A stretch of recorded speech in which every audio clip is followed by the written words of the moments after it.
তো একটি 17 বছরের মেয়ে যে মূলত অনাথ এবং সে বিভিন্ন ফস্টার কেয়ার সিস্টেমে থাকার পর সেখান থেকে বেরিয়ে পড়েছে তার একমাত্র স্বপ্নের ছবিটাকে, যে মিউজিয়ামে ছবিটা অকশন হচ্ছে সেটা দেখবার জন্য।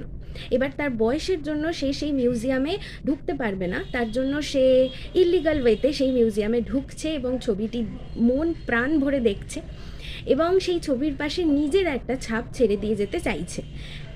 এরকম একটা অবস্থায় অবশ্যই তাকে কেউ অ্যালাউ করবে না, তাকে সিকিউরিটি গার্ড ধরে বের করে দিচ্ছে। তারপর সে সেখান থেকে দৌড়চ্ছে এবং দৌড়তে গিয়ে রাস্তার মাঝখানে একজন বাড়িঘরহীন একটা মানুষের সাথে সে ধাক্কা খাচ্ছে এবং পরবর্তীকালে জানতে পারছে সেই মানুষটাই ওই $1 মিলিয়ন ওয়ার্ল্ড ফেমাস পেন্টিংয়ের পেন্টার।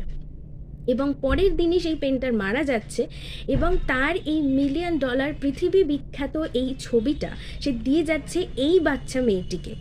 এবার এই বাচ্চা মেয়েটি কিভাবে ওই পেন্টিং নিয়ে জীবন ধারণ করবে বা কিভাবে সেটা নিয়ে এগিয়ে যাবে, বা যে তাকে এই পেন্টিংটি দিতে এসেছে, যে সেই পেন্টারের একমাত্র অভিন্ন হৃদয় বন্ধু, সেই বা তাকে কি কি গল্প বলল, এই নিয়েই যে বইটা তৈরি, সেই বইটার নামই হচ্ছে মাই ফ্রেন্ডস, যেটা লিখেছেন ফ্রেডরিক বাকম্যান। এটা বাকম্যানের একদম নতুন বই এবং আমি এটা কলকাতা বইমেলা থেকে কিনেছিলাম। বলতেই হচ্ছে যে বাকম্যানের যে রাইটিং স্টাইল সেটার এখানে কোনো রকম এক্সেপশন ঘটেনি, সম্পূর্ণভাবেই সেই রকমই রাইটিং স্টাইল আছে। তবে এটা ঠিক যে অন্যান্য বইতে বাকম্যানের উইটিনেস যতটা বেশি থাকে সেটা এখানে অতটাও নেই, যথেষ্ট কম। এখানে ইমোশনাল ব্যাপার অনেক বেশি আছে, বন্ধুদের বন্ডিং, মানুষের সাথে মানুষের বন্ডিংয়ের ব্যাপার অনেক বেশি আছে, যেটা অন্যান্য বইতে হয়তো একটু কম থাকে। আর অন্যান্য বাকম্যানের বই যেভাবে একদম শেষে গিয়ে স্তব্ধ করে দিয়ে চলে যায়, এখানে সেই ব্যাপারটা অতটা নেই, কিন্তু ইকুয়ালি এনজয় করেছি আমি। হয়তো এটা বাকম্যানের বেস্ট নয় আমার কাছে, কারণ বাকম্যানের আরও দুটো বই আমি পড়েছি, সেগুলো অনেক অনেক বেটার ফিল হয়েছে।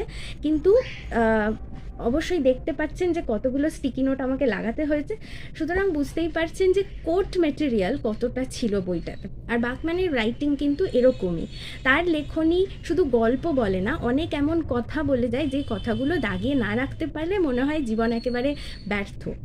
আর তার হাসি মজার এই গল্পের মধ্যেও থাকে অনবদ্য লাইফ লেসন, এখানেও আছে। কিভাবে নিজের শিল্পী বন্ধুকে সাপোর্ট করতে হয়, কিভাবে বন্ধুদের পাশে দাঁড়াতে হয়, কিভাবে বন্ধুদের পাশে অলওয়েজ থাকতে হয়, এটা কিন্তু এই বইটা শিখিয়ে যায়। তাই যদি বন্ধুকে কিছু গিফট করার হয় বা উপহার দেওয়ার হয়, আর আপনার বন্ধু যদি কোইন্সিডেন্টালি কোনো শিল্পী হয়ে থাকে, তাহলে এই বইটা মাস্ট আপনি দিতেই পারেন। তো এটা আমার পড়ে বেশ ভালো লেগেছে এবং আশা করি আপনাদেরও লাগবে। হয়তো